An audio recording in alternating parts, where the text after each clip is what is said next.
ഇവിടെ മുൻ കേന്ദ്രമന്ത്രി ഉൾപ്പെടെ പറഞ്ഞത് വയനാട് ദുരന്തമെന്ന് പറയാൻ പാടില്ല. കാരണം വയനാടിന് അങ്ങനെ ഒരു ദുരന്തം ഉണ്ടായിട്ടില്ല. ഇപ്പോൾ കേരളം എന്നും പറയണ്ട, വയനാടെന്നും പറയണ്ട, പിന്നെന്തേ അത് 2-3 വാർഡ് മാത്രമേ ഒലിച്ചു പോയിട്ടുള്ളൂ. ഞാൻ മനസ്സിലായില്ല, 2-3 വാർഡ് മാത്രമേ ഒലിച്ചു പോയിട്ടുള്ളൂ. അപ്പോൾ 2-3 വാർഡിലെ ദുരന്തമെന്ന് മാത്രമേ പറയേണ്ടതുള്ളൂ എന്നാണ്. അതിനെ വളരെ ലളിതമായിട്ട് ന്യായീകരിക്കുകയാണ്. പണ്ടൊരാൾ ന്യായീകരിച്ചിരുന്നു, ഒരു ചെറിയ വെടി മഹാത്മാഗാന്ധിയെ കൊന്നു. വലിയ വെടിയായെങ്കിൽ എന്തായി സംഭവിക്കുക? ഒരു ചെറിയ വെടി വെച്ചു, മഹാത്മാഗാന്ധി മരിച്ചു, കൊന്നു എന്ന് പറഞ്ഞ പോലെ ഒരു ചെറിയ ദുരന്തം 3 വാർഡ് മാത്രം പൂർണ്ണമായിട്ട് ഇല്ലാണ്ടായിപ്പോയി. അത് വയനാടാകെ ഒരു ദുരന്തമാണെന്ന് പറയാൻ പാടില്ല. ഇതൊക്കെ പറയുന്നത് ഒരു പ്രത്യേക വിഭാഗമാണ്, BJP ആണ്. കേന്ദ്ര ഗവൺമെൻറ് പണം തന്നാലും തന്നില്ലെങ്കിലും ഈ പുനരധിവാസം കേരളം നടപ്പിലാക്കിയേ പറ്റൂ, നടപ്പിലാക്കുക തന്നെ ചെയ്യും. അതിലൊന്നും വിട്ടുവീഴ്ച ചെയ്ത് പിന്നോട്ടേക്ക് പോകാൻ നമുക്ക് സാധിക്കുന്നതല്ല. ആ പ്രമേയമെല്ലാം ഉണ്ടായിട്ടും നരേന്ദ്രമോദി ഇവിടെ വന്നിട്ടും കണ്ടിട്ടും ഒരു തരത്തിലുള്ള മനസ്സ് അലിവും ഉണ്ടാവുന്നില്ല. അപ്പോഴാണ് ഇന്നലത്തെ മെമ്മോറാണ്ടം കൊടുക്കാൻ തീരുമാനിച്ചത്. 3 ആളെ ഇല്ലാണ്ടുള്ളൂ, 3 ആൾ പോയിട്ടില്ല. ഒന്ന് സുരേഷ് ഗോപി മന്ത്രി, പിന്നെ ജോർജ് കുര്യൻ മന്ത്രി, പിന്നെ PT ഉഷ രാജ്യസഭാ അംഗം, 3 ആൾ പോയിട്ടില്ല. ബാക്കി എല്ലാവരും പോയി, എല്ലാവരും ചേർന്നു. പ്രിയങ്ക ഗാന്ധി ഉൾപ്പെടെ പോയി. സ്വാഭാവികമായിട്ടും വയനാടിൻ്റെ MP കൂടിയാണല്ലോ. അവരെല്ലാം ആവശ്യപ്പെട്ടു കേരളത്തെ സഹായിക്കണം. പക്ഷേ കേരളത്തെ സഹായിക്കുന്നില്ല. എന്തുകൊണ്ട് കേരളത്തെ സഹായിക്കുന്നില്ല എന്ന് ഇവിടെ മാങ്കോട് പറഞ്ഞല്ലോ. നമുക്ക് സഹായമില്ല, എന്നാൽ ആന്ധ്രക്ക് സഹായമുണ്ട്. നമുക്ക് സഹായമില്ല, എന്നാൽ ഗുജറാത്തിന് സഹായമുണ്ട്. എന്നാൽ തെലുങ്കാനക്ക് സഹായമുണ്ട്. എന്നാൽ ആസാമിന് സഹായമുണ്ട്. നമ്മളെ അത്രയൊന്നും കുഴപ്പമില്ലാതിരുന്ന സ്ഥലത്ത് 100 കണക്കിനല്ല 1000 കൂടിയാണ് കൊടുക്കുന്നത്, ബീഹാർ ഉൾപ്പെടെ. ഞങ്ങളുമായി സഹകരിച്ച് സമരത്തിനില്ല എന്ന് പറയുന്ന UDF-നോട് ഞങ്ങൾക്ക് പറയാനുള്ളത്, കേരളത്തിൻ്റെ വികാരം വെച്ചുകൊണ്ട് നമുക്ക് യോജിച്ച് മുന്നോട്ടേക്ക് പോകാനാവണം. അതിനെല്ലാവരുടെയും പിന്തുണ വേണം.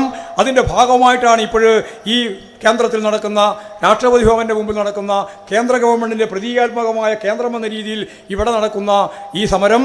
ഈ ദുരന്തം നേരിട്ട് കാണാൻ ആശുപത്രിയിലുള്ളവരെയും ക്യാമ്പിലുള്ളവരെയും ആശ്വസിപ്പിക്കാൻ കേന്ദ്ര ഏജൻസിയുടെ ഭാഗമായിട്ടുള്ളവരും പ്രധാനമന്ത്രി തന്നെയും വയനാട് സന്ദർശിച്ച് ആവശ്യമായ സഹായം നൽകാൻ ഗവൺമെൻറ് തയ്യാറാണ് എന്ന് വാഗ്ദാനം നൽകി കേരളം വിട്ടിട്ട് ഇപ്പോഴും ഞാൻ നേരത്തെ പറഞ്ഞ പോലെ 4 മാസമാകാൻ ആയി. ഓരോ ദിവസം കഴിയും തോറും കേന്ദ്രമന്ത്രിമാർ ലോകസഭയിലും രാജ്യസഭയിലും എല്ലാം പറയുന്നത് ആദ്യം പരിഗണിക്കുമെന്നാണ് പറഞ്ഞിരുന്നതെങ്കിൽ ഇപ്പോൾ ഒരു തരത്തിലും പരിഗണിക്കാനിടയില്ല, പരിഗണിക്കില്ല എന്നുവരെ പറഞ്ഞു വെക്കുക.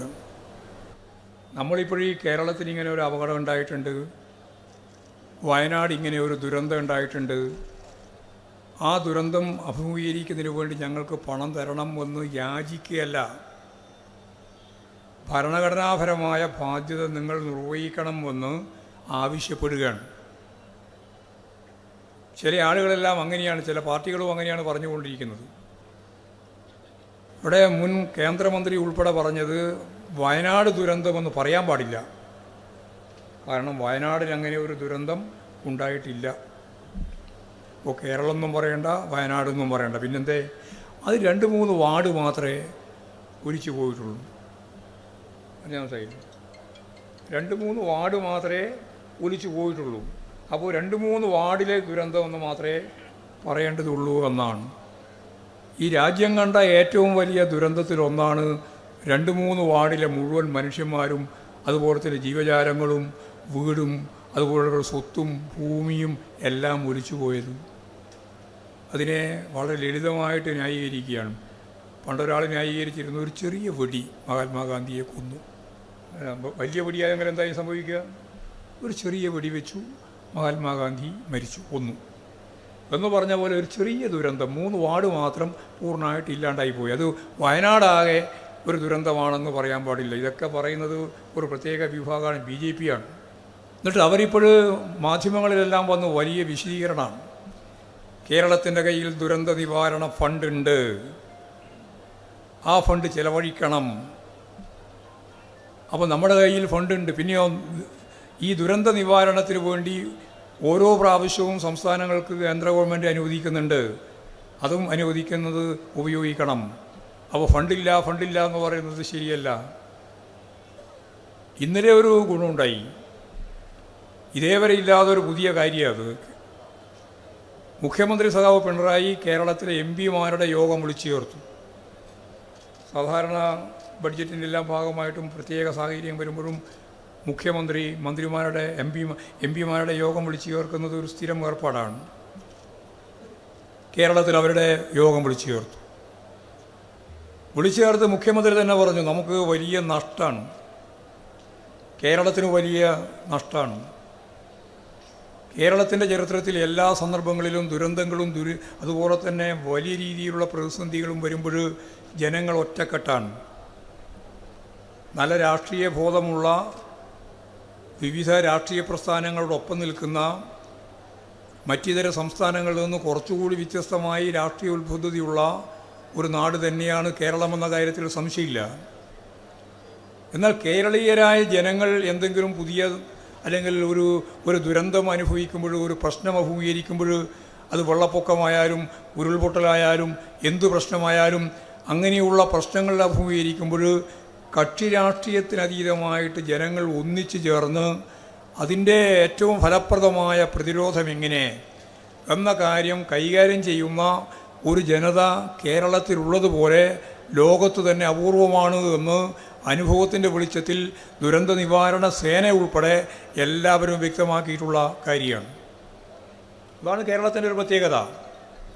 കക്ഷി രാഷ്ട്രീയം മറന്ന് എല്ലാവരും ഉത്ബുദ്ധതയോടെ ഈ അപകടത്തിൽ നിന്ന് ജനങ്ങളെ രക്ഷിക്കാൻ, സമൂഹത്തെ രക്ഷപ്പെടുത്താൻ ആവശ്യമുള്ള ഇടപെടൽ എല്ലാവരും മുൻകൈയെടുത്തുകൊണ്ട് മുമ്പോട്ടേക്ക് പോകുന്ന, ഓരോരുത്തരും സന്നദ്ധ പ്രവർത്തകരായിട്ട് മാറുന്ന ഒരു സംസ്ഥാനമാണ് കേരളം.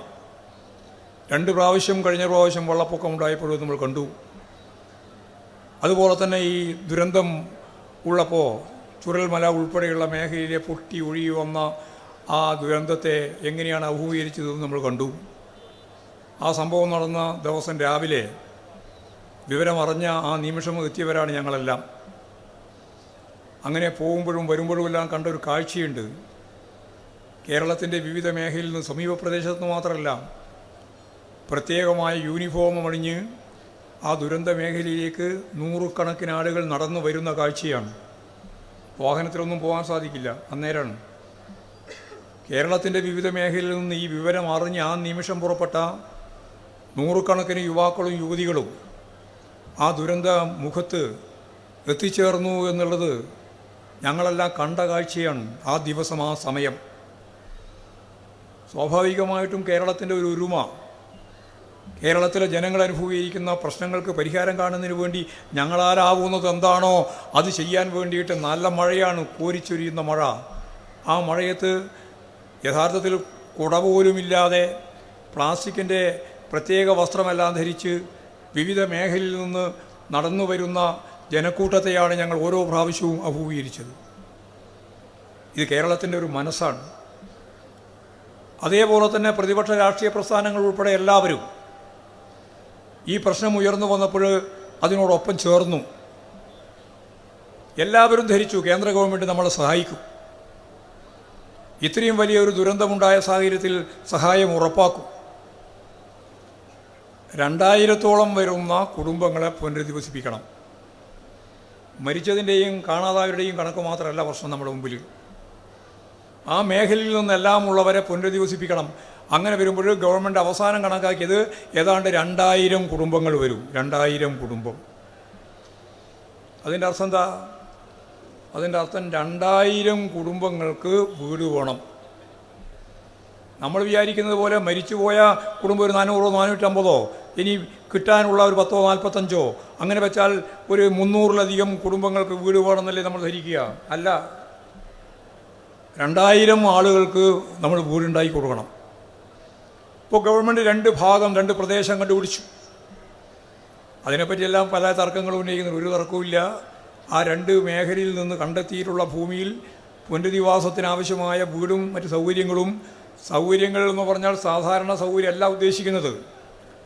ലോകത്ത് തന്നെ നടന്ന പുനരധിവാസങ്ങൾക്കെല്ലാം മാതൃകയാവുന്ന ഒരു വയനാട് മോഡലാവണം, അതൊരു ടൗൺഷിപ്പ് ആവണമെന്നാണ് കേരളത്തിലെ ഇടതുപക്ഷ ജനാധിപത്യ മുന്നണി ഗവൺമെൻറ് വ്യക്തമായി തീരുമാനിച്ചത്. എങ്ങനെ ഒരു കൂര കെട്ടി അവിടെ പറഞ്ഞേക്കല്ല. ഇപ്പോൾ തയ്യാറാക്കിയിട്ടുള്ള പദ്ധതി എന്ന് പറയുന്നത് 1000 സ്ക്വയർ ഫീറ്റ് വലുതാണ്, വലിയ വീടാണ്. അതൊരു ഭാഗം. അതിൻ്റെ മേലെയും വീടെടുക്കാം എന്ന് പറഞ്ഞാൽ സാമ്പത്തിക ശേഷി ഉള്ളവർക്ക് ഈ 1000 ഫീറ്റിൻ്റെ മേലെ ഒരു വീടെടുക്കാൻ ആവശ്യമായ ഫൗണ്ടേഷനോട് കൂടിയുള്ള ഒരു വീടാണ് എടുക്കാൻ ഉദ്ദേശിക്കുന്നത്. നമ്മുടെ ലൈഫ് പദ്ധതിയുടെ ഭാഗമായിട്ട് 450-500 ഒക്കെയാണല്ലോ വരിക, അല്ലെങ്കിൽ 600. ഇത് 1000 വരും. വലിയ വീടാണ്. കാരണം ഇവിടെ ഈ തകർന്നു പോയത് വീട് നല്ല 2 നില കെട്ടിടം ഉൾപ്പെടെയുള്ള വലിയ വീടുകൾ ഉൾപ്പെടെയാണ് തകർന്നു പോയത്. അങ്ങനെയുള്ള കുടുംബത്തെ ഉൾപ്പെടെയാണ് അവിടെ പുനരധിവസിപ്പിക്കേണ്ടത്. അങ്ങനെ കേവലമായിട്ടുള്ള ഞാൻ നേരത്തെ പറഞ്ഞ 1,00,000 വീട് പദ്ധതിയുടെയോ അല്ലെങ്കിൽ അതിനുശേഷം കണ്ട നമ്മളിപ്പോൾ നടപ്പിലാക്കിക്കൊണ്ടിരിക്കുന്ന ലൈഫ് പദ്ധതിയുടെയോ ഭാഗമായിട്ടുള്ളൊരു ചെറിയ വീടല്ല ഉദ്ദേശിക്കുന്നത്. അതിനേക്കാൾ കുറച്ചുകൂടി വലിയ വീടാണ്. കുറച്ചുകൂടി നല്ല വലിയ വീടാണ്. ആ വീട് മാത്രമല്ല ഉദ്ദേശിക്കുന്നത്, അവരുടെ സൗകര്യത്തിനനുസരിച്ച് ഈ ഫൗണ്ടേഷൻ അടിസ്ഥാനപ്പെടുത്തിയിട്ട് ഈ പറഞ്ഞ വീട് 1000-ലധികം വരുന്ന സ്ക്വയർ ഫീറ്റ് വരുമ്പോൾ അതിൻ്റെ മേലെ അത്ര തന്നെ വലിയ ഒരു വീടുണ്ടാക്കാൻ സൗകര്യം കൂടി വെക്കുകയാണ്. വേണ്ടവർക്ക് അവിടെയും വീട് പിന്നീട് തയ്യാറാക്കാം. അപ്പോൾ ഒരു വലിയ സംവിധാനമാണ്. മാത്രമല്ല, കുടി ഒഴിഞ്ഞ് അവിടെ വന്ന് താമസിക്കുന്നവരോട് നിങ്ങളിവിടെ താമസിച്ചോ എന്ന് പറഞ്ഞിട്ട് മാത്രം കാര്യമുണ്ടോ? എങ്ങനെയാണ് താമസിക്കുക? എല്ലാ കാലവും ഗവൺമെൻറ് ഇപ്പോൾ കൊടുത്തുകൊണ്ടിരിക്കുന്ന പോലെ 300 രൂപ രോഗികളുണ്ടെങ്കിൽ ആ രോഗികൾക്കുള്ള പണം ഉൾപ്പെടെ കണക്കാക്കിയിട്ട് 300 രൂപ പ്രകാരം ഓരോ ദിവസം കൊടുക്കുക, വാടക കൊടുക്കുക എന്നിട്ട് തുടങ്ങിയിട്ടുള്ള ഇപ്പോൾ നടത്തിക്കൊണ്ടിരിക്കുന്ന കാര്യം മാത്രം മതിയോ? പോരാ. അപ്പോൾ എന്ത് വേണം? പുനരധിവാസം എന്ന് പറയുന്നത് അവരുടെ ജീവിതത്തെ കൂടി കണ്ടുകൊണ്ടായിരിക്കണം. അവർക്ക് എങ്ങനെ ജീവിക്കാനാവും? ഈ 2000 കുടുംബങ്ങൾക്ക് ജീവിതം മുന്നോട്ടേക്ക് നയിക്കാൻ ആവശ്യമുള്ള തൊഴിൽ സൗകര്യങ്ങളോടുകൂടിയ സേവന സൗകര്യങ്ങളോടുകൂടിയ പദ്ധതികൾ കൂടി ഈ ടൗൺഷിപ്പിൻ്റെ ഭാഗമായിട്ട് വേണം. എന്ന് പറഞ്ഞാൽ 2000 ആളുകൾ പാർക്കുക മാത്രമല്ല, 2000 കുടുംബങ്ങൾക്ക് ജീവിക്കാൻ ആവശ്യമായ തൊഴിലുൾപ്പെടെയുള്ള കാര്യങ്ങൾ ചെയ്യാൻ ഭൗതിക പശ്ചാത്തലം ഒരുക്കി സൗകര്യം ഗവൺമെൻറ് ഉറപ്പാക്കണം. അങ്ങനെ വരുമ്പോൾ മാത്രമേ പുനരധിവാസമാവുള്ളൂ. അങ്ങനെ വരുമ്പോൾ സാംസ്കാരിക ജീവിതമുണ്ട്. ഇപ്പോൾ ഞാൻ നേരത്തെ പറഞ്ഞ ഭക്ഷണം പോരാ, അതിനാവശ്യമായ ജോലി പോരാ, അതിൻ്റെ അപ്പുറം അവർക്ക് ജീവിതത്തെ മുന്നോട്ടേക്ക് നയിക്കാൻ ആവശ്യമുള്ള ഒരുപാട് ഘടകങ്ങൾ വേണം. അതിനാവശ്യമായ രീതിയിലുള്ള സ്കൂളുകൾ വേണം കുട്ടികൾക്ക് പഠിക്കാൻ. ഈ 2000 കുടുംബം എന്ന് പറഞ്ഞാൽ വലിയ ഒരു സംവിധാനമായി. അപ്പോൾ സ്കൂളുകൾ വേണ്ടി വരും. അതുപോലെ തന്നെ വായനശാല, ലൈബ്രറി, അതുപോലെ തന്നെ വളരെ പ്രധാനപ്പെട്ട ഒന്നാണ് ആരാധനാലയങ്ങളുമായിട്ട് ബന്ധപ്പെട്ട കാര്യം. അവിടെ ഹിന്ദു ഉണ്ട്, മുസൽമാനുണ്ട്, ക്രിസ്ത്യാനിയുണ്ട്. ക്രിസ്ത്യാനിക്ക് ചർച്ച് വേണം, മുസൽമാന് പള്ളി വേണം, ഹിന്ദുവിന് ക്ഷേത്രം വേണം. അതൊന്നും അന്വേഷിച്ച് വേറെടുക്കാൻ പോകാൻ പറ്റില്ലല്ലോ. അപ്പോൾ ടൗൺ പ്ലാൻ അടിസ്ഥാനപ്പെടുത്തിയിട്ടുള്ള പരിപാടി ആസൂത്രണം ചെയ്യുമ്പോൾ അവർക്ക് ആവശ്യമായ ശുദ്ധജലം വേണം, ഇലക്ട്രിസിറ്റി വേണം, താമസിക്കാനുള്ള പശ്ചാത്തല സൗകര്യം വേണം, അതിൻ്റെ ഭാഗമായിട്ടുള്ള മാർക്കറ്റുകൾ വേണം, അതിനടിസ്ഥാനപ്പെടുത്തിയിട്ടുള്ള ഷോപ്പിംഗ് കോംപ്ലക്സുകൾ വേണം. അതുപോലെ സാംസ്കാരിക ജീവിതത്തിൻ്റെ ഭാഗമായിട്ടുള്ള സാംസ്കാരിക പ്രവർത്തനത്തിൻ്റെ ലൈബ്രറി ഉൾപ്പെടെയുള്ള വായനശാല ഉൾപ്പെടെയുള്ള സംവിധാനം വേണം, പ്ലേ ഗ്രൗണ്ട് വേണം. ഇതെല്ലാം കൂടി ചേർന്ന ഒരു ശാസ്ത്ര സാങ്കേതിക വിദ്യ പൂർണ്ണമായിട്ട് ഉപയോഗിച്ച് പ്രവർത്തിക്കാൻ ഉതകുന്ന രീതിയിലുള്ള ഒരു പുനരധിവാസമാണ് കേരളം പ്ലാൻ ചെയ്യുന്നത്. അല്ലാതെ കയറി എവിടെയെങ്കിലും കിടന്നെന്ന് പറയല്ല. ഇതിന്നേ വരെ ഇന്ത്യയിൽ ഒരു സംസ്ഥാനത്തും നടപ്പിലാക്കിയിട്ടുള്ള ഒന്നല്ല. കേന്ദ്ര ഗവൺമെൻറ് പണം തന്നാലും തന്നില്ലെങ്കിലും ഈ പുനരധിവാസം കേരളം നടപ്പിലാക്കിയേ പറ്റൂ, നടപ്പിലാക്കുക തന്നെ ചെയ്യും. അതിലൊന്നും വിട്ടുവീഴ്ച ചെയ്ത് പിന്നോട്ടേക്ക് പോകാൻ നമുക്ക് സാധിക്കുന്നതല്ല. അതുകൊണ്ട് ഈ 2000-ഓളം വരുന്ന വീട് 2 മേഖലയായി തിരിച്ചുള്ള ഈ ടൗൺ പ്ലാനിംഗ്, അതിനടിസ്ഥാനപ്പെടുത്തി നടത്തിക്കൊണ്ടിരിക്കുന്ന ഈ പദ്ധതികളെല്ലാം വളരെ വേഗം ദ്രുതഗതിയിൽ നമുക്ക് പൂർത്തിയാക്കി മുമ്പോട്ടേക്ക് പോകാൻ സാധിക്കണമെങ്കിൽ കേന്ദ്ര ഗവൺമെൻറ്റിന് കൊടുത്ത നമ്മുടെ മെമ്മോറാണ്ടത്തിൻ്റെ ഭാഗമായിട്ടുള്ള 2219 കോടി രൂപയുടെ പദ്ധതിയുണ്ട്. ഇന്നലെ ഒരു ഗുണമുണ്ടായി. പ്രതിപക്ഷം ഇടയ്ക്കിടയ്ക്കൊക്കെ വിമർശനമൊക്കെ നടത്തുന്നുണ്ടെങ്കിലും വലിയ വിമർശനം നടത്താനില്ല, കാതലില്ല. കാരണം ഗവൺമെൻറ് ഇത്തരത്തിലുള്ള വളരെ ഫലപ്രദമായ പ്രവർത്തനമാണ് നടത്തിയത്. സാധാരണ പുനരധിവാസത്തിന് മുമ്പ് ഒരു ഇടക്കാല പുനരധിവാസമുണ്ട്. അതെങ്ങനെയാ? സ്കൂൾ ഷെഡ് അല്ലെങ്കിൽ അവിടെ ഇവിടെ ആരുടെയെങ്കിലും ഒരു വലിയ ഒരു മാർക്കറ്റിൻ്റെ ഭാഗമായി ഒരു സാധനം വാങ്ങി അവിടെ നീ കിടന്നോ, അവിടെ 2-3 കൊല്ലം കിടന്നേ പലരും. 2-3 കൊല്ലം കിടന്നത് അങ്ങനെയാണ്. ദുരന്തമായിരുന്നു ജീവിതം. ഇവിടെ ഗവൺമെൻറ് എന്താ ചെയ്തേ? 1 മാസം പൂർത്തിയാകുന്നതിന് മുമ്പ് മുഴുവൻ ആളുകളോടും പറഞ്ഞു, നിങ്ങൾക്ക് പറ്റാവുന്ന സ്ഥലം നിങ്ങൾ കണ്ടെത്തിക്കോ. സ്കൂളിൽ കിടക്കാൻ പറ്റില്ല, വേറെ എവിടെയെങ്കിലും വരാന്തയിൽ കിടത്താൻ പറ്റില്ല. മറ്റെല്ലാ മനുഷ്യന്മാരും വയനാട്ടിൽ എങ്ങനെയാണോ ജീവിക്കുന്നത് അതുപോലെ നിങ്ങൾക്ക് സ്വന്തമായിട്ട് വീടില്ല. ഇനി ബന്ധുക്കളുടെ വീടുണ്ടെങ്കിൽ അവിടെ, ഇനി ബന്ധുക്കൾക്കും സൗകര്യമില്ല എങ്കിൽ വാടകയ്ക്ക് വീട്. ആ വാടക ഗവൺമെൻറ് കൊടുക്കും. വയനാടിൻ്റെ ഒരു ശരാശരി വാടക കണക്കാക്കിയിട്ട് ഗവൺമെൻറ് പറഞ്ഞു, ഇത്ര വാടക നിങ്ങൾക്ക് തരാം, മാസാമാസം തരാം.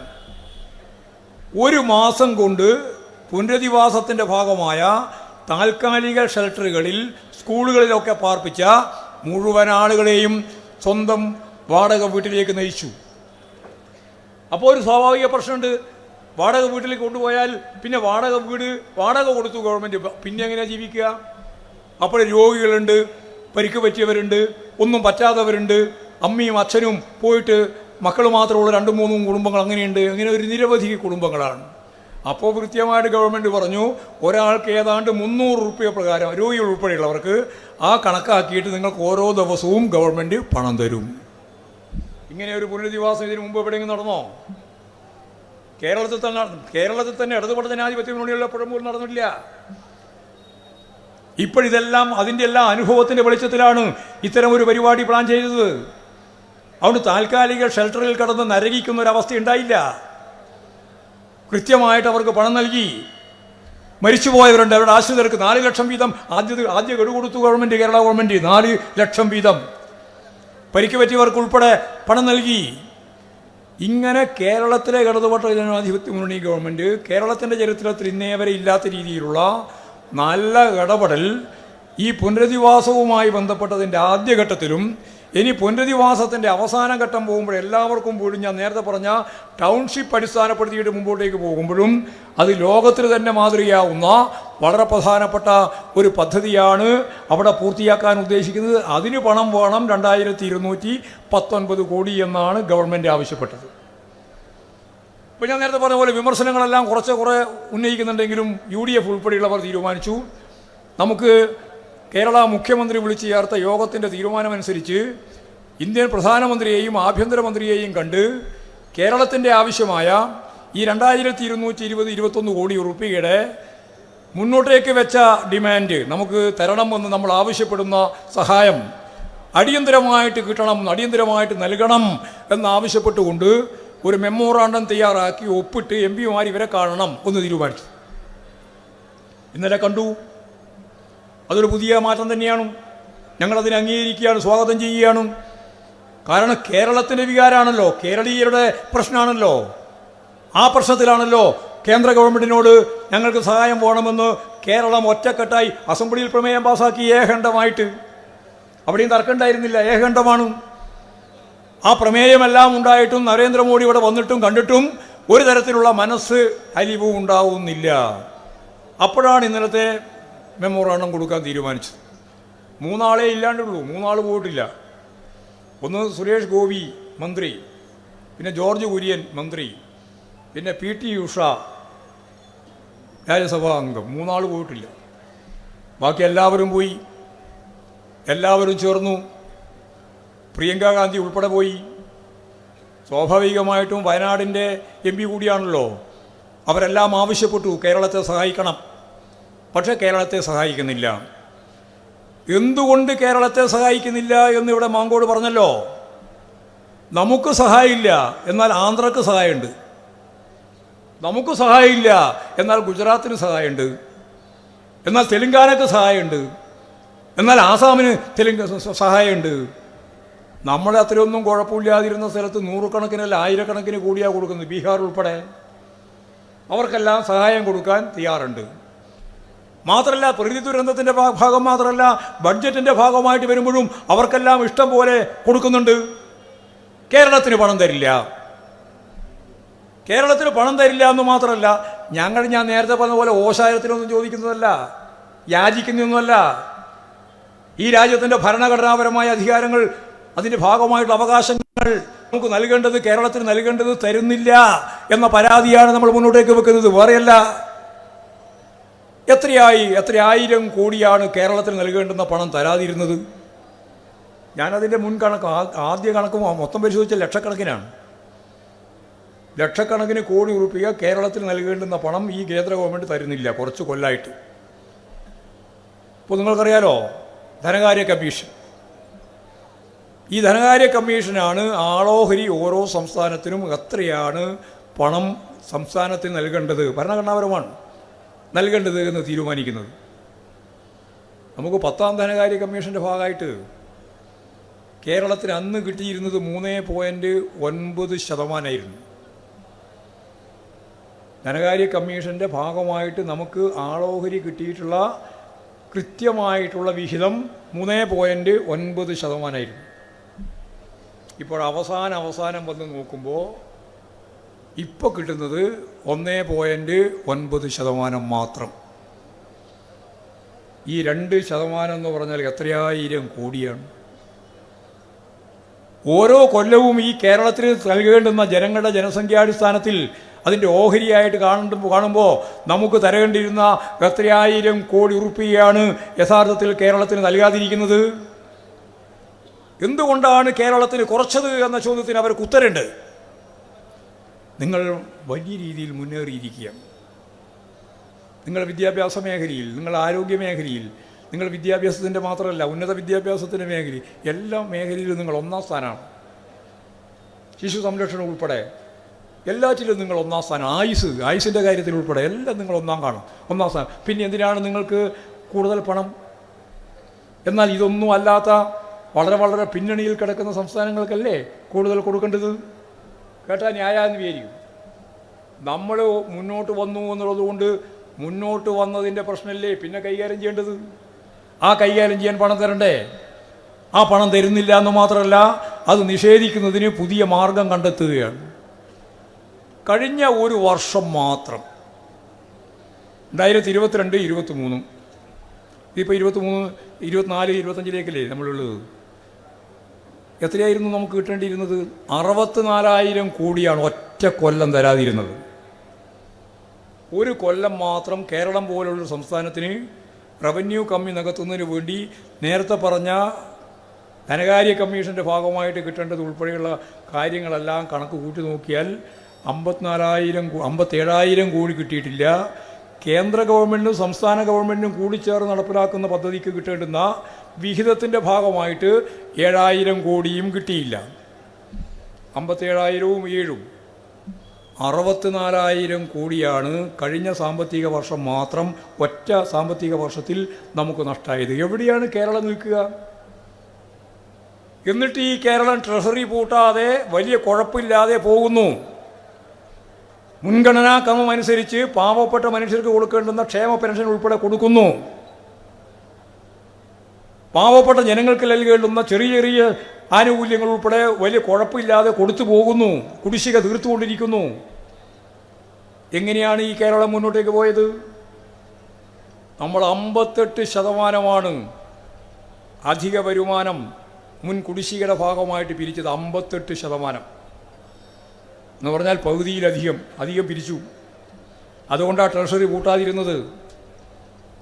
അതുകൊണ്ടാണ് കേരളത്തിലെ ധനകാര്യ മാനേജ്മെൻറ്റ് എന്തെല്ലാം പ്രശ്നം നമ്മൾ പറയുമ്പോഴും മെച്ചപ്പെട്ട രീതിയിലാണ് കേരളത്തിൽ പ്രവർത്തിക്കുന്നത്.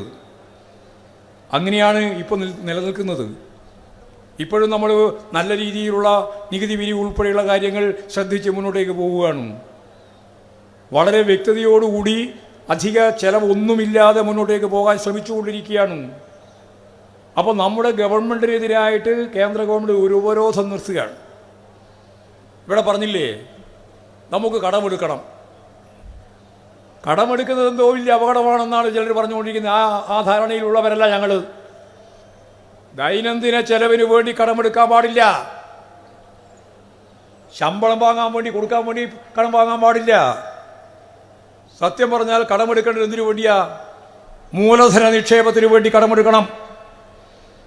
മൂലധന നിക്ഷേപത്തിന് കടമെടുക്കുക എന്ന് പറയുന്ന അർത്ഥം, ഇന്ന് മൂലധനം നിക്ഷേപിച്ചാൽ ഒരു 5 കൊല്ലം കഴിയുമ്പോഴേക്ക് 10 കൊല്ലം കഴിയുമ്പോഴേക്ക് ആ നിക്ഷേപത്തിൻ്റെ ഭാഗമായിട്ടുള്ള വരുമാനം നമുക്ക് കിട്ടിത്തുടങ്ങും. അപ്പോൾ കടം വാങ്ങി നിക്ഷേപിക്കുക, ആ നിക്ഷേപത്തിൽ നിന്ന് കൃത്യമായിട്ടുള്ള ലാഭവിഹിതത്തിലേക്ക് നമ്മൾ കടക്കുക. അതാണ് വളർച്ച. അത് വേണം തന്നെയാണ് ഞങ്ങൾ പറയുന്നത്. ഇത് ഞങ്ങളാരും പറയുന്നതല്ല, കമ്മ്യൂണിസ്റ്റുകാർ പറയുന്നതല്ല. റിക്കാർഡോ, ആദം സ്മിത്ത് ഉൾപ്പെടെയുള്ള ബൂർഷ്വാ അർത്ഥശാസ്ത്രജ്ഞന്മാർ എങ്ങനെയാണ് സമ്പദ് വ്യവസ്ഥ കൈകാര്യം ചെയ്യേണ്ടത് എന്ന ചോദ്യത്തിന് അവർ നൽകിയ ഏറ്റവും പ്രധാനപ്പെട്ട ഉത്തരമാണിത്.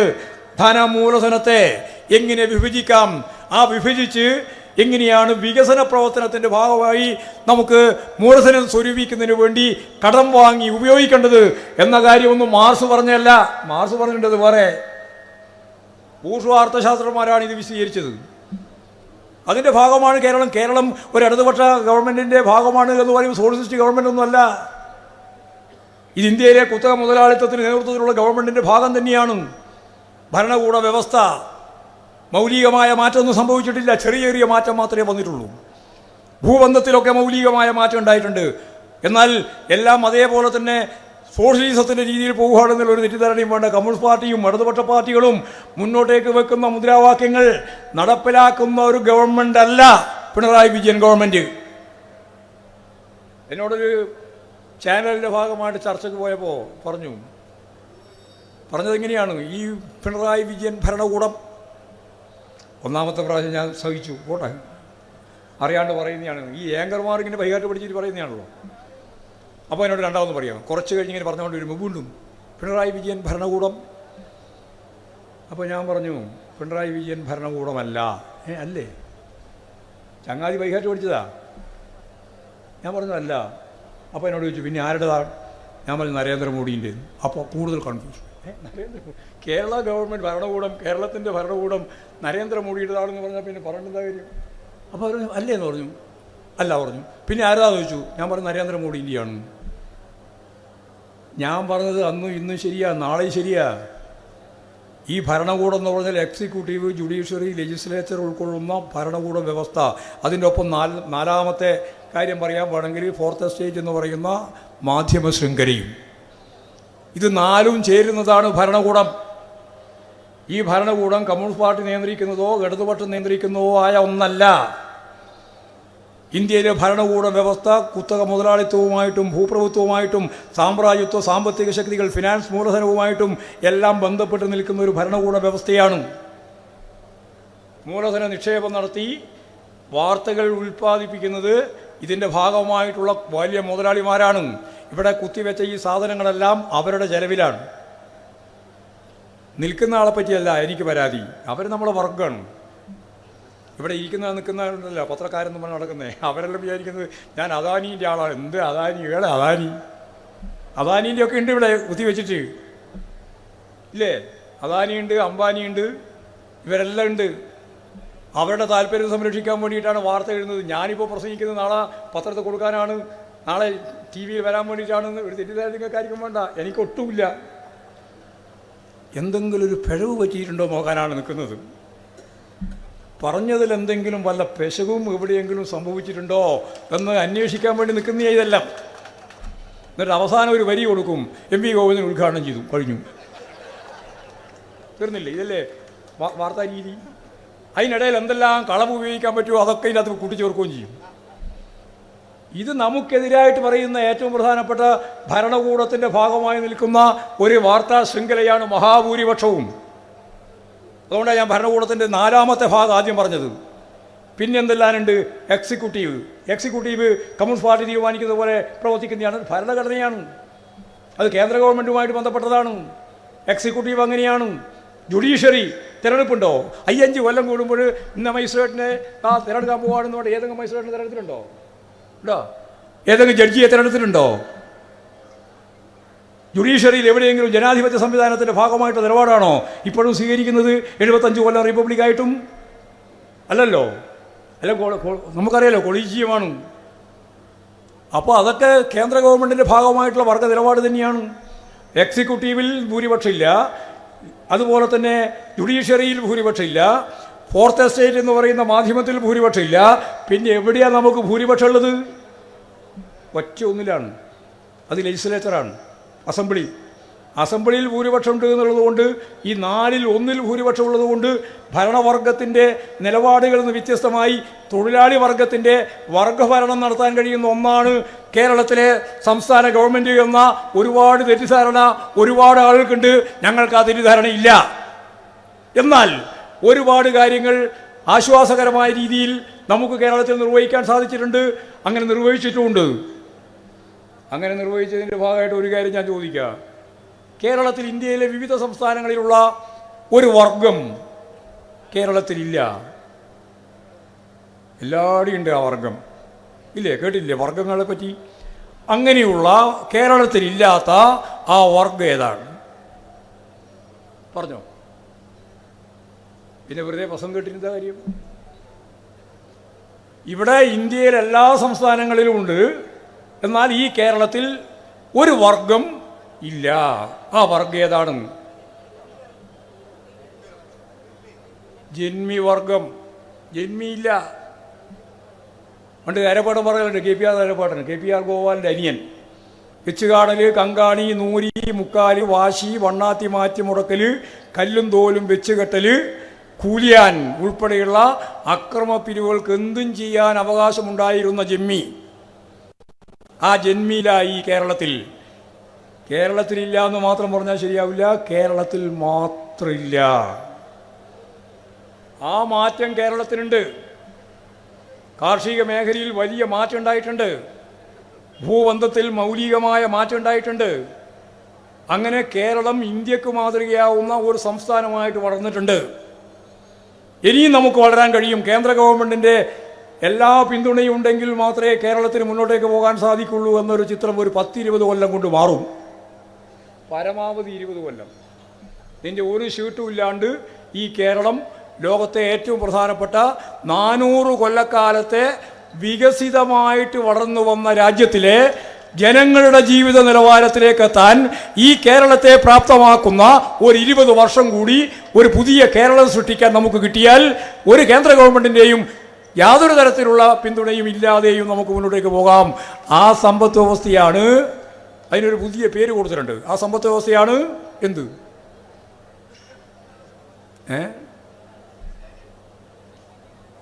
നവകേരളം എന്നുള്ളത് പൊതുവായിട്ടുള്ളൊരു പേരാണ്, ഒരു സ്വപ്നയാണ്. അതിനൊരു സമ്പത്തോ, ഈ സമ്പത്ത് വ്യവസ്ഥ എന്ന് പറഞ്ഞാൽ എക്കണോമിക്സുമായിട്ട് ബന്ധപ്പെട്ടതാണ്. വിജ്ഞാന സമ്പത്ത് വ്യവസ്ഥ, വിജ്ഞാന സമ്പത്ത് വ്യവസ്ഥ, അതാണ് കേരളത്തിന് അനുയോജ്യമായ സമ്പത്ത് വ്യവസ്ഥ. വിജ്ഞാന സമ്പത്ത് വ്യവസ്ഥ എന്ന് പറഞ്ഞാൽ വിജ്ഞാന സമൂഹം, അറിവ്, നോളജ്. ആ അറിവ് പണ്ട് സാധാരണ നമ്മളെല്ലാം പറയുന്നത് യഥാർത്ഥത്തിൽ സമ്പത്ത് വ്യവസ്ഥയുടെ കാതലായ അടിസ്ഥാനം എന്താണ്? എക്കണോമിക്സ് പഠിച്ചവരുണ്ട് ഇവിടെ, ഇല്ല എന്ന് പറയേണ്ടിയില്ല, ഉണ്ട്. കൈവന്തിക്കാൻ പറഞ്ഞാൽ പൊന്തിക്കൂല, അതുകൊണ്ട് ഞാൻ പറയുന്നില്ല എന്നേ ഉള്ളൂ. നല്ലപോലെ പഠിച്ചവരുണ്ട്. ആ പഠിച്ചവരോട് ഞാൻ ചോദിക്കുക, ഒരു സമ്പത്ത് വ്യവസ്ഥയിലെ ഏറ്റവും മൗലികമായ അടിസ്ഥാനപരമായ കാര്യം ഞാൻ നേരത്തെ പറഞ്ഞില്ല, റിക്കാർഡോ ആദം സ്മിത്ത് ഉൾപ്പെടെ പറഞ്ഞ എന്താണ്? ഞാൻ തന്നെ പറയാം, വേഗം തന്നെ പറയാം. പണമൂലധനമാണ്. പണമൂലധനം. ഈ പണമൂലധനമാണ് കേരളത്തിൽ കുറവ്. നമുക്കെന്ത് മൂലധനമാണ് ഉള്ളത്? നമുക്കെന്ത് മൂലധനമാണ് ഉള്ളത്? ഇതെല്ലാം അന്നേരം കിട്ടണം. വിജ്ഞാനം. അപ്പോൾ എന്ത് മൂലധന? വിജ്ഞാനം ഒരു മൂലധനമാവുമോ എന്ന ചോദ്യം പിന്നെ വരും. വിജ്ഞാനം മൂലധനമാവും. മൂലധനം വിജ്ഞാനമായിട്ട് മാറുമ്പോൾ ശാസ്ത്ര സാങ്കേതിക വിദ്യ അതിൻ്റെ ഏറ്റവും അവസാനത്തെ തലമുറ അതുപയോഗിച്ചുകൊണ്ട് കേരളം ലോകത്തെ വെല്ലുവിളിക്കാൻ സാധിക്കുന്ന രീതിയിലുള്ള പുതിയ ഒരു നാടായി ഒരു വികസന പരിപ്രേക്ഷ്യം ഈ കേരളം കൈകാര്യം ചെയ്യും. 10-20 വർഷം കഴിയുമ്പോഴേക്ക് തൊഴിലില്ലായ്മ ഉൾപ്പെടെ വരിയിരിക്കും. വെറുതെ ഏതെങ്കിലും ഒരു പ്രശ്നം വീടുണ്ടോ? ആ വീടുണ്ട്. പിന്നെയോ ഭക്ഷണമുണ്ട്, പട്ടിണിയില്ല, ഭക്ഷണമുണ്ട്. പിന്നെ വിദ്യാഭ്യാസത്തിന് എല്ലാ സൗകര്യമുണ്ട്. ആരോഗ്യത്തിന് പരിപാലനത്തിന് നല്ല ജനകീയ ആശുപത്രികളുണ്ട്, സംവിധാനങ്ങളുണ്ട്. ഇത്രയായാൽ മൗലികമായില്ലേ? ആയില്ല. അതിൻ്റെ ഒപ്പം തന്നെ വേണ്ട ഒന്നാണ് എന്ത്?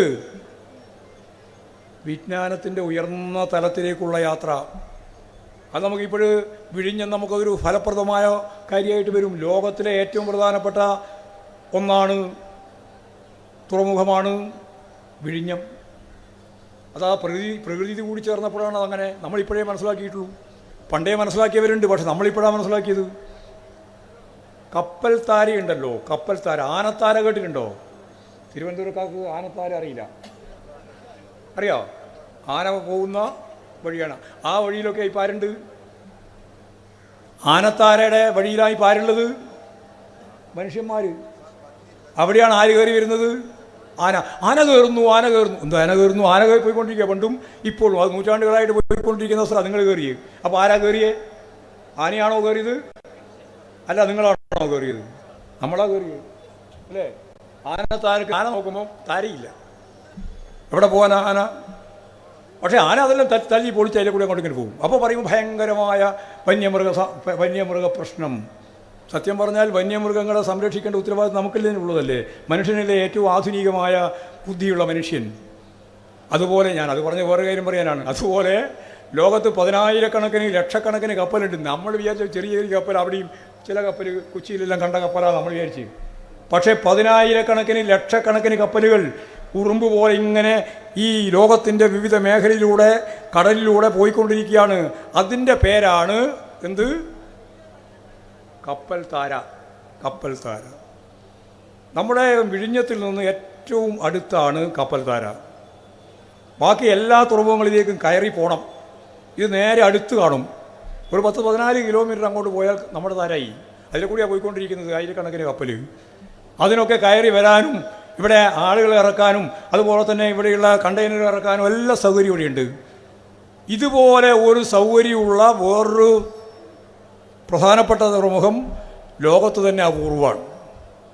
നമുക്ക് അതിലേക്കാണ് നമ്മുടെ യാത്ര. അത് തിരുവനന്തപുരത്തെയും കൊല്ലത്തെയും ഉൾപ്പെടെ കേരളത്തെ ആകെ ഒരു പുതിയ തലത്തിലേക്ക് ഉയർത്തുമെന്നുള്ള കാര്യത്തിൽ യാതൊരു സംശയവും വേണ്ട. ഇതൊരു ഭാഗം. ശാസ്ത്ര സാങ്കേതിക വിദ്യയുടെ ഭാഗമായിട്ടുള്ള എല്ലാ പ്രധാനപ്പെട്ട പരീക്ഷണങ്ങളും നടക്കുന്നത് കേരളത്തിലാണ്. അതെല്ലാം ഇപ്പോൾ കാർബൺ ഉപയോഗിച്ചുകൊണ്ടുള്ള ശക്തി ഉപയോഗിക്കാനുള്ള വലിയ രീതിയിലുള്ള പ്രയോഗം ഇപ്പോൾ നടക്കാൻ പോവുകയാണ്. കാർബൺ ഒക്കെ നമുക്ക് സൗകര്യമുള്ളതാണ്. ഞാനതിൻ്റെ വിശദീകരണത്തിൽ ഒരുപാട് നേതാക്കന്മാരോട് പ്രസംഗിക്കാറുണ്ട്. ഞാൻ പറഞ്ഞു വരുന്നത് ഈ ഇന്ത്യയുടെ മറ്റിതര സംസ്ഥാനങ്ങളിൽ നിന്ന് വ്യത്യസ്തമായി സമഗ്രമായ വളർച്ചയ്ക്ക് സാധ്യതയുള്ള, ഞാൻ നേരത്തെ പറഞ്ഞ വിജ്ഞാന സമ്പത്ത് വ്യവസ്ഥയിലേക്ക് നീങ്ങാൻ കഴിയുന്ന ഒരു സംസ്ഥാനമായിട്ട് കേരളം മാറും. അപ്പോൾ ഈ കേരളത്തെ ഞെക്കിക്കൊല്ലാൻ വേണ്ടിയിട്ടാണ് ഇപ്പോഴും കേന്ദ്ര ഗവൺമെൻറ്. അതിനോടൊപ്പം നിൽക്കുന്നതാണ് പ്രതിപക്ഷത്തിൻ്റെ പല നിലപാടുകളും. അതെല്ലാം മാറ്റി ഈ കേരളത്തിന് അവകാശപ്പെട്ട് നമുക്ക് നൽകണം. നമുക്ക് തരാൻ തീരുമാനിക്കുന്നുണ്ട് എങ്കിൽ 2201 കോടി ഉറുപ്പിക ഇപ്പോൾ MP മാരെല്ലാം കൂടി ചേർന്ന് കൊടുത്ത പെറ്റീഷൻ്റെ ഭാഗമായിട്ട് ഉന്നയിക്കപ്പെട്ട അത്രയും സഹായം കേരളത്തിന് ലഭിക്കണം. അങ്ങനെ ലഭിക്കുന്നെങ്കിൽ മാത്രമേ നമുക്ക് ഈ പറഞ്ഞ രീതിയിലുള്ള ഒരു ടൗൺഷിപ്പ് ഡെവലപ്പ് ചെയ്തെടുക്കാൻ സാധിക്കുകയുള്ളൂ. അല്ലെങ്കിൽ വീണ്ടും നമ്മൾ ജനങ്ങളോട് നിരന്തരമായിട്ട് അഭ്യർത്ഥിച്ചു കൊണ്ടേയിരിക്കേണ്ടി വരും. മുഖ്യമന്ത്രിയുടെ ദുരിതാശ്വാസ നിധിയിലേക്ക് പണം സംഭാവന നൽകൂ എന്ന് പറയേണ്ടി വരും. നമ്മൾ ജനങ്ങൾ നൽകുന്നുണ്ട് എന്നുള്ളത് സത്യമാണ്. അപ്പോൾ ഇതിനെല്ലാം കൃത്യമായ ദിശാബോധത്തോടെ കേരളത്തെ അതിശക്തിയായ രീതിയിൽ മുന്നോട്ടേക്ക് നയിക്കാൻ ഇടതുപക്ഷ ജനാധിപത്യ മുന്നണിക്ക് പ്രാപ്തിയുണ്ട്. ഞങ്ങൾ പറഞ്ഞു ഞങ്ങൾ മാത്രം വേണമെന്ന് ഞങ്ങൾക്ക് നിർബന്ധമില്ല.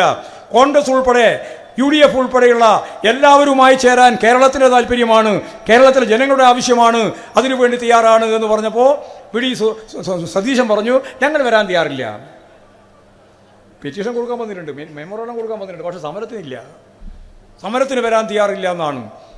അതിന് ഒറ്റ കാര്യം മാത്രമേ ഉള്ളൂ, കേരളത്തിൻ്റെ വികസനവും കേരളം എന്ന് പറയുന്ന സംസ്ഥാനത്തിൻ്റെ ഈ വളർച്ചയും അവർക്ക് സഹിക്കാനേ സാധിക്കുന്നില്ല. അങ്ങനെ സഹിക്കാൻ കഴിയാതിരിക്കുന്നതിൻ്റെ ഒറ്റ കാരണം മാത്രമേ ഉള്ളൂ. അവർ ചേലക്കര വിചാരിച്ചത് ചേലക്കര നമ്മൾ തോക്കുന്നു, അവർ ജയിക്കുന്നതാണ്. കേരള ഗവൺമെൻറ്റിനെതിരായിട്ട് ഭയങ്കരമായ വികാരമാണ് നാട്ടിലുടനീളമുള്ളത്. അതുകൊണ്ട് ചേലക്കരയിൽ എന്തായാലും 5000 വോട്ടിൻ്റെ ഭൂരിപക്ഷം മാത്രമേ ഉള്ളൂ. 2500 ഇങ്ങോട്ട് മാറ്റിയാൽ ഞങ്ങൾ ജയിക്കുമെന്ന് വിചാരിച്ചിട്ട് രാഷ്ട്രീയ പോരാട്ടം എന്ന് പറയുന്നത് ചേലക്കരയാണെന്നും ചേലക്കരയിൽ ഞങ്ങൾ ജയിച്ചാൽ കേരളത്തിലെ ഗവൺമെൻറ്റിന് പിന്നെ നിൽക്കാൻ ഇടമുണ്ടാവില്ല എന്നും പത്രക്കാരെല്ലാം എന്നോടൊന്ന് ചോദിച്ചിട്ടുണ്ട്, ഞങ്ങളോടൊന്നും ചോദിച്ചിട്ടുണ്ട്. എന്താ ചോദ്യം? ഇത് ഗവൺമെൻറ്റിനെ വിലയിരുത്തുന്നതൊന്നാവുമോ? ഞാൻ പറഞ്ഞു വിലയിരുത്തുന്നതാവും. പിന്നെ അത് പറഞ്ഞതിന് ശേഷം പിന്നെ ഒന്നും വേണ്ടിയില്ല. ആയിക്കോട്ടെ, ഞങ്ങൾക്ക് എന്താ ഇപ്പോൾ ഞങ്ങൾക്ക് ഉറപ്പായി അറിയായിരുന്നു അവിടെ ജയിക്കുന്നു. 10,000-നും 15,000-നും വോട്ടിനിടയിൽ ജയിക്കും ചേലക്കര എന്ന് നല്ല ധാരണയുണ്ടായിരുന്നു. ആ ധാരണ വെച്ചിട്ട് തന്നെയാണ് പറഞ്ഞത്. ജയിക്കുകയും ചെയ്തു. 12,230 വോട്ടിന് ജയിച്ചു. 5,000 വോട്ട് മാത്രമേ ഉണ്ടായിരുന്നുള്ളൂ പാർലമെൻറ്റ് രാധാകൃഷ്ണൻ മത്സരിച്ചപ്പോൾ. അപ്പോൾ നല്ല ജയമാണ് ഉണ്ടായത്. പാലക്കാട് അവർ ജയിച്ചത് വലിയ ജയമാണ്, ഒരു ജയമല്ല. ആൻ്റണി പറഞ്ഞു അത്രേ വലിയ ജയമാണ് ഇന്നലെ. ആ ഭൂരിപക്ഷം വലിയ ഭൂരിപക്ഷമാണ്. ഞങ്ങൾക്കല്ലേ അറിയുള്ളൂ വള്ളി. ഏതാ ഭൂരിപക്ഷം? BJP-യിൽ നിന്ന് വാങ്ങിയ, ഞാൻ പിടിച്ചാന്ന് ബോധപൂർവ്വം ഉപയോഗിക്കാതെ, വാങ്ങിയ 4,500 വോട്ട്. 4,500 കൃത്യമായിട്ട്.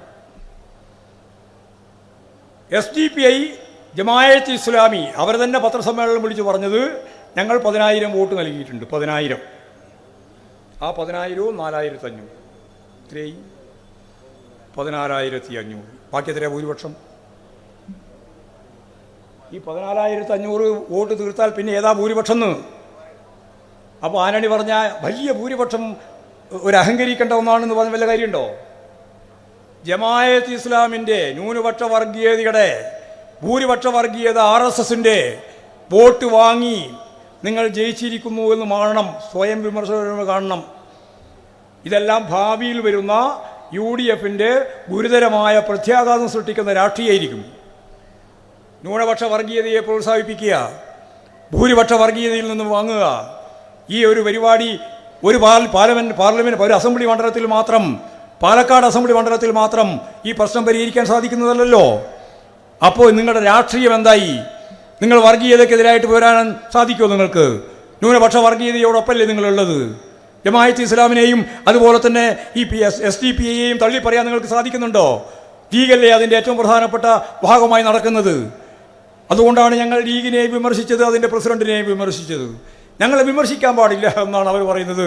നിങ്ങളൊരു രാഷ്ട്രീയ പാർട്ടിയാണെങ്കിൽ ആ പാർട്ടിയെയും ആ പാർട്ടിയുടെ പ്രസിഡന്റിനെയും സെക്രട്ടറിയെയും എല്ലാം ഞങ്ങൾ വിമർശിക്കുക തന്നെ ചെയ്യും.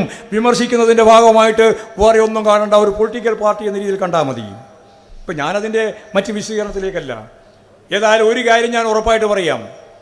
ഈ കേരളത്തിൽ UDF-കാർ ഇപ്പോഴും സതീശനും സുധാകരനും നിങ്ങളിപ്പോൾ കേരളത്തിൽ ഞങ്ങൾ അടുത്ത പ്രാവശ്യം അധികാരത്തിൽ വരുമെന്നാണ് ഇപ്പോൾ പറഞ്ഞുകൊണ്ടിരിക്കുന്നത്. ഇപ്പോഴേ പറഞ്ഞു തുടങ്ങിയിരുന്നു. ആരധികാരത്തിൽ വരുമെന്നാണ് പറയുക? 6 ആളാണ് മുഖ്യമന്ത്രി സ്ഥാനത്തേക്ക്. 1ഉം 2ഉം അങ്ങ് സഹിക്കുക. ഇത് 6 എണ്ണം ഉണ്ട്. പേര് പറയണോ? 6 ആളെ അടുത്ത മുഖ്യമന്ത്രി ആവേണ്ട മത്സരത്തിലേക്കുള്ള 6 ആൾ. 6 ആൾ മത്സരിച്ചാൽ എന്താകുക ഞാൻ പറയേണ്ട കാര്യമില്ലല്ലോ. ഏതായാലും പേരൊന്നും ഞാൻ പറയാൻ ഉദ്ദേശിക്കുന്നില്ല. ഏതായാലും ഇങ്ങനെയാണ് സ്ഥിതി എന്ന് നിങ്ങൾ കണ്ടോ.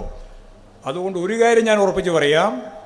കേരളത്തിലെ 2ാം ടേം ഗവൺമെൻറ് അധികാരത്തിൽ വന്നപ്പോൾ അന്ന് നിങ്ങൾ തുടങ്ങിയതാണ് ഈ ഗവൺമെൻറ്റിനെതിരായിട്ടുള്ള ആരോപണം. കാരണം ഇതേപോലെ പോയാൽ, വികസന പ്രവർത്തനത്തെ ഇതേപോലെ നയിച്ചാൽ വരാൻ പോകുന്ന അപകടം എന്താണ് എന്നവർ സ്വയം തിരിച്ചറിഞ്ഞിട്ട് അവർ അന്നു മുതലേ ഒരു പ്രതിപക്ഷം വന്ന രീതിയിലുള്ള നിലപാടല്ല സ്വീകരിച്ചത്. ഒരു വികസന പ്രവർത്തനവും നടത്താൻ ഞങ്ങളിവിടെ അനുവദിക്കില്ല എന്ന നിലപാടാണ്. ലോകത്തൊരു പ്രതിപക്ഷം ഇങ്ങനെയില്ല, ഒരു പ്രതിപക്ഷവും ഇല്ല. എല്ലാവരും തന്നെ ക്രിയാത്മക പ്രതിപക്ഷം എന്ന രീതിയിലാണ് പറയുക. അംഗീകരിക്കേണ്ടത് അംഗീകരിക്കുക, തെറ്റിനെ ചൂണ്ടിക്കാണിക്കുക. ഇത് ഇവിടെ ഒന്നും അംഗീകരിക്കില്ല എന്നാണ്. അങ്ങനെ ഒരു നിലപാട് സ്വീകരിക്കുന്നതിൻ്റെ അടിസ്ഥാനം ഞങ്ങൾക്കറിയാം. അതായത് 2015 കഴിഞ്ഞ് 2016 ഏപ്രിലോ മെയ്യിലോ നടക്കുന്ന തെരഞ്ഞെടുപ്പിലൂടെ കേരളത്തിലെ ഇടതുപക്ഷ ജനാധിപത്യ മുന്നണി ഗവൺമെൻറ് 3ാമത്തെ ടേമിലേക്കുള്ള യാത്രയിലാണ്. 2ാമത്തെ ടേം എന്ന് മനസ്സിലാക്കിയവരാണ് നിങ്ങൾ എന്ന് ഞങ്ങൾക്കറിയാം. അതുകൊണ്ട് ഒരു സംശയം ഉണ്ടാവണ്ട. കേരളത്തിലെ ഇടതുപക്ഷ ജനാധിപത്യ മുന്നണി ഗവൺമെൻറ് ഈ കേന്ദ്ര ഗവൺമെൻറ്റിൻ്റെ അവഗണനയും കേരളത്തിലെ പ്രതിപക്ഷത്തിൻ്റെ കള്ളപ്രചാരവേലിയും ഞാൻ നേരത്തെ പറഞ്ഞ മാധ്യമങ്ങളുടെ പരിപൂർണമായ പിന്തുണയോടുകൂടി അവർ നടത്തിക്കൊണ്ടിരിക്കുന്ന കടന്നാക്രമങ്ങളും എല്ലാം അതിജീവിച്ചുകൊണ്ട് ഇടതുപക്ഷ ജനാധിപത്യ മുന്നണി മുന്നോട്ടേക്ക് പോകും. ഞങ്ങളുമായി സഹകരിച്ച് സമരത്തിനില്ല എന്ന് പറയുന്ന UDF-നോട് ഞങ്ങൾക്ക് പറയാനുള്ളത്, കേരളത്തിൻ്റെ വികാരം വെച്ചുകൊണ്ട് നമുക്ക് യോജിച്ച് മുന്നോട്ടേക്ക് പോകാനാവണം. അതിനെല്ലാവരുടെയും പിന്തുണ വേണം.